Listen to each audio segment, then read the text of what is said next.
Урваць напоследак. Гэтак знаны аналітык Сергей Чалы ацаніў дзеянні ўладаў па раздачы кармленняў набліжаным да сябе бізнесоўцам у апошнія гады. Ці праўда гэта і як гэта адбываецца насамрэч? У нашым сённяшнім выпуску давайце разбірацца. Мы падсумуем год працы па журналісцкіх расследаваннях і аб'яднаем выяўленыя намі элементы ў агульную карціну. Якога маштабу дасягнулі схемы па вывадзе сродкаў з бюджэту, як яны працуюць і куды сцякаюцца грошы. Кожнае нашае расследаванне атрымала працяг. І зараз мы пра гэта раскажам. У эфіры Вольга Ратмірова і Алеся Ярашевіч, і сёння ў нашым выданні.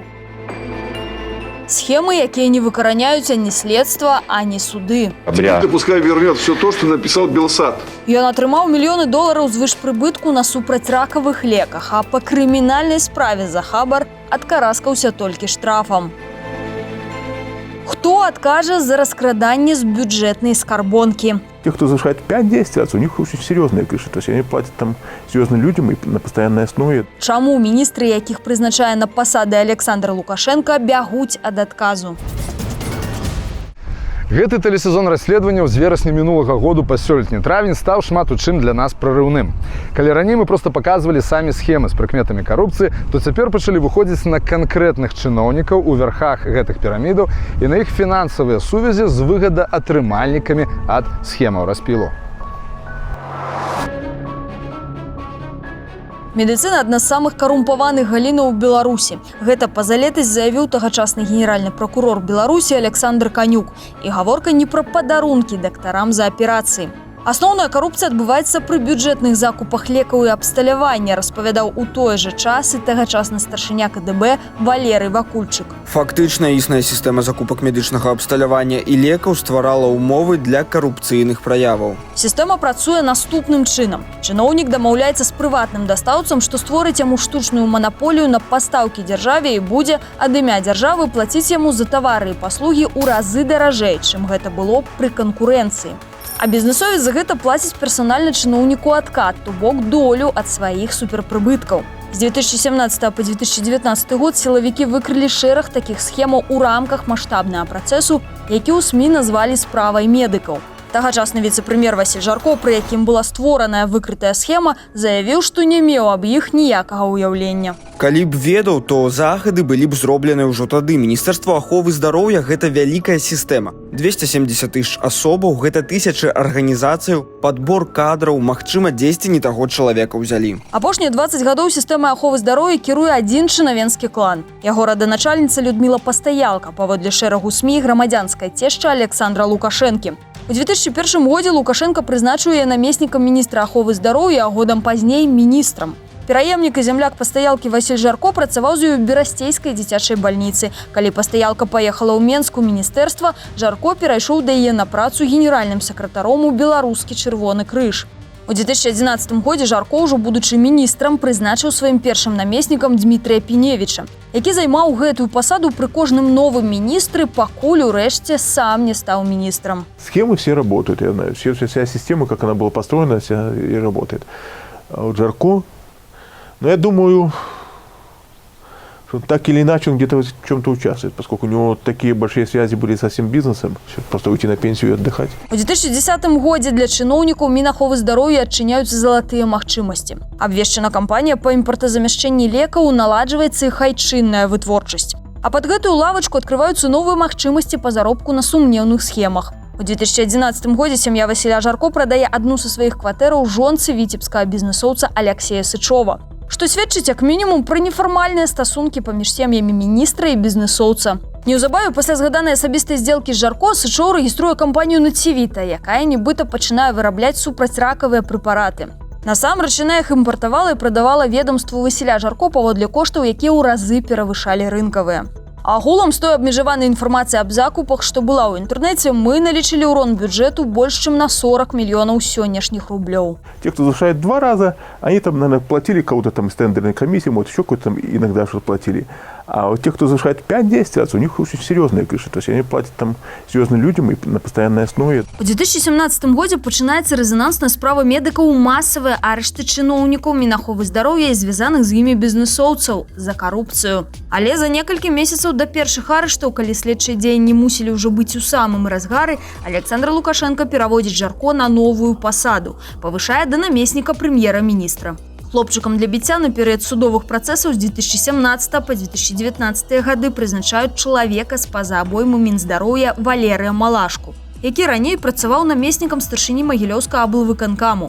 Менавіта Малашку Лукашенко прыцягваў да адказу. Вы куды глядзелі, бо там затрыманыя беспасярэдня вашыя падначаленыя. Вы мне шчыра скажыце, вы здольныя кіраваць міністэрствам, бо калі не здольныя, далей будзе горш. Тым часам знаёмы Васіля Жарко па як мінімум рыэлтарскім здзелкам. Саўладальнік Націвіта Алексей Сышоў у выніку за шматразовы хабар атрымаў штраф усяго толькі каля $20 000. Прычым не па справе Націвітая за дзейнасць яшчэ адной сваёй фірмы «Вітвар». Яе мы таксама неаднаразова лавілі на завышаных коштах пры бюджэтных пастаўках. Што праўда, Дмітрый Піневіч пасля таго, як стаў міністрам, звярнуў увагу на расследаванні Белсату, прыкінуўшыся пры гэтым, што перад нашай публікацыяй нічога пра гэтую схему не ведаў, хаця сам у 2019 годзе падпісваў сертыфікат GMP на Твіце. Ты пускай вернет все то, что написал Белсат. И подаст на них в суд при необходимости. У выніку Націвіту прымусілі бясплатна паставіць бюджэту лекаў роўна на тую суму, якую мы тады налічылі – 38 мільёнаў рублёў. Але схема працягнулася гэтак жа, як і раней, як з Вітварам, так і з Націвітаю, толькі бюджэтныя пераплаты цяпер ідуць на іншыя лекі. Мы двойчы спрабавалі ўзяць каментар на гэтую тэму у Дмітрия Піневіча, адзін раз каля дзвярэй Мінаховы здароўя. Вы в курсе, что вас Націвіта поставляє у 7 разів дорожей леки, які самі коштують? Другі раз сёлета ў красавіку. Гэтым разам мы пачакалі яго ў прыёмнай. Міністр зноў ад нас збег у свой кабінет, а калі мы ўвайшлі следам, яго там ужо не было бачна. Дмитрий Леонидович, апошні раз, а дзе вы? Дзе ён мог там схавацца пры сваім немалым росце, можна толькі здагадвацца. За той час, што Піневіч быў намеснікам Жарко, ён пабудаваў сабе катэдж ацэначным коштам ад $250 000. Сам Жарко абзавёўся маёмасцю агульным коштам каля $1,5 мільёна. А менавіта трохпакаёвая кватэра на Емізе, апартаменты каля Драздоў, прыватны дом за нацыянальнай бібліятэкай па вуліцы Глебава. У 2019 годзе, пасля таго, як скончыўся апошні судовы працэс па справе медыкаў, міністрам прызначылі ўжо зноў чалавека з абоймы Жарко, Уладзіміра Караніка, пра якога ў нас было асобнае расследаванне. Пакуль Жарко з Піневічам каардынавалі закупы лекаў, Каранік запраўляў рэканструкцыі Менскага гарадскога анкалагічнага дыспансера. Туды яго ў 2011 годзе прызначыў галоўным лекарам камітэт сталічнага гарвыканкаму па ахове здароўя, які ў тым жа годзе ачольваў Дмітрий Піневіч. Летась Каранік урачыста разразаў стужку абноўленага дыспансера, які падвоіў свае магчымасці па выкананні анкалагічных аперацый. Сегодня, как мы ввели канализации, люди стали на своем месте. Вы же поймите, это моются, живут, кушают. Вось толькі абнаўленне онкадыспансера абышлося бюджэту $153 мільёны, на $23 мільёны даражэй, чым будаўніцтва прэзідэнцкай клінікі з нуля. Чаму так дорага? Мы вывучылі адзін з тэндараў у рамках гэтай рэканструкцыі на закуп каналізацыі дзеля утылізацыі радыеактыўных адкідаў. Тендер же выиграл без регистрации. Без, но с разрешением, Министерство здравоохранения разрешение. Мы атрымалі альтэрнатыўную камерцыйную прапанову на гэтую каналізацыю ад знанай еўрапейскай фірмы. Выявілася, што ведомства Васіля Жарко пераплаціла за яе ў 2 разы. Кіраўнік будаўнічага падраздзелу Мінздароўя Васіль Шубіч прызнаўся нам, што яны з Каранікам вызначылі падрадчыка на гэтую работу беларускую фірму «Інкамет» яшчэ да правядзення торгоў. Ён взял за основу проект радиоизотопных приборов, да? Того, что они родили до тендера. То, что они сделали, ездили. До тендера, да? Да, до тендера. Мы обязаны были провести тендер, обязаны были его построить так, как положено. Схема апынулася простай, усім канкурсантам выставілі ўмову. Яны павінны былі мець беларускі сертыфікат на наладку і монтаж абсталявання, якога ні ў кога не было. Не было яго ані ў пераможцы тэндераў «Інкамеда». Але ім яго оформілі праз год пасля тэндеру і тым самым парушылі працэдуру дзяржзакупаў. Вы нажимали эту лицензию по задним числом, хотя... Нет, это обычная практика. Я вам сейчас скажу, вот последнее. Всех допускали, у кого не было такой лицензии, да? Нет, не всех допускали. Пасля таго, як Уладзімір Каранік стаў міністрам аховы здароўя, да старых схемаў дадаліся закупы абсталявання на лекаванне пацыентаў з каронавірусам. Але пра гэта мы распавядзём у нашых новых расследаваннях. Цяпер Уладзімір Каранік ачольвае Гарадзенскую вобласць. Лукашенко ўжо пасля нашага расследавання аб рэканструкцыі онкадыспансера назваў яго моцным кандыдатам у прэзідэнты. Итак, як мы бачым, схемы з прыкметамі карупцыі ў медыцыне працягваюцца, нягледзячы на тое, што чыноўнік, які ўзначальвае гэту галіну і адказвае за яе, ведае пра тое, што адбываецца. А гэта значыць, што схемы па адмыванню грошай працягваюцца, але ўжо са згоды прадстаўнікоў улады. Там, дзе мы іх ловім на пераплатах, яны спаганяюць нанесены дзяржаве ўрон. Як гэта было з 40 мільёнамі ў выпадку націвіты. Але на месцы старых схемаў тут жа з'яўляюцца новыя, прычым з тымі самымі удзельнікамі. Зусім па-іншаму выглядае падзел аднаго з галоўных прыродных багаццяў Беларусі, а менавіта геаграфічнае становішча. Калі ў дзяржаўных закупах чыноўнікі дзеляць пірог паміж рознымі бізнэсоўцамі, а потым дамаўляюцца з імі аб адкатах, то лагістычным і кантрабандным бізнесам яны, падобна, вырашылі заняцца непасрэдна прыватна самі. Два найбуйнейшыя прыватныя лагістычныя аператары ў Беларусі належаць наўпрост дарадцам двух самых набліжаных да Александра Лукашэнкі чыноўнікаў. Гаворка пра Бремена групы і Global Custom. Першую ачольвае Александр Зайцаў, які ўвайшоў у вялікі бізнес непасрэдна з кабінета дарадцы Віктара Лукашэнкі. Бенефіцыяр другой нехта Яўген Жоўнер. Як выявіла наше расследаванне, гэта нядаўні памочнік Віктара Шэймана, кіраўніка ўправлення справамі прэзідэнта. Сакрэт поспеху абедзвюх фірмаў просты. Па-першае, улады дазваляюць ім будаваць мытныя склады на памежных пераходах. Мы понимаем так, что они крышуют контрабанду. Дело в том, что контрабандная отрасль в Беларуси государственная. Па-другое, ім дазволена пазбягаць выплату ў бюджэт. Бремена груп вызвалена ад падаткаў увогуле. А Global Custom, напрыклад, сярод іншага, імпартуе вопратку пад выглядам анучаў, пазбягае такім чынам імпартных мытаў. Калі ж фуры з кантрабандай ловяць расейцы, то беларускія суды апраўдваюць лагіста. Маўляў, ён не ведаў, што ў фурах кантрабанда. Хаця ён сам гэтыя тавары купляе, размытняе і часткова перапрадае уласным структурам. На самом деле все очень просто. Крупные поставки груза осуществляются совершенно открыто фурами, либо подменяется в документах груз, то есть, допустим, вместо одежды он оформляется как ткани, а ткани облагаются гораздо меньше таможенным сбором. Поскольку шло большое количество действительно санкционных продуктов, подобная практика получила широкое распространение. Сярод іншых звышпрыбытковых поставак названых лагістаў на беларускі і расійскі рынок прадукты харчавання, абкладзеныя расійскімі санкцыямі, кітайскі шырпатрэб, а таксама кветкі. Беларускія ўлады стварылі для абрана акола тутэйшых фірмаў кветкавы падатковы офшор. Дзякуючы гэтай схеме Беларусь, якая раней не экспартавала кветак увогуле, захапіла бальшыню расійскага рынку. Пастаўкі сягаюць на сотні мільёнаў долараў штогод. Наживаются конкретные люди. Государство белорусское теряет деньги. Просто теряет. Причем, по нашей оценке, государство на таможенной пошлине, где-то на НДС, 17 миллиардов рублей теряет ежегодно. Из этого НДС миллиардов 6-7 ваших. Кому это все в карман идет? Пасля нашага расследавання Расія пачала спыняць на сваёй мяжы фуры з кветкамі. Аднак, як паведамляюць нашыя крыніцы, заблакаваныя грузы ўсё роўна ідуць у Расію, але праз тэрыторыю еўразвязу. Вяртаючыся канкрэтна да Global Custom. Яе першапачатковай саўладальніцай была грамадзянка Беларусі Ганна Пушкарова. Цягам нашага расследавання мы высветлілі, што ў 2012 годзе гэта 22-гадовая выпускніца ВНУ родам з Дзяржынску раптоўна стала ўласніцай прэміум нерухомасці ў цэнтры Менску і адчыніла краму дзіцячай вопраткі.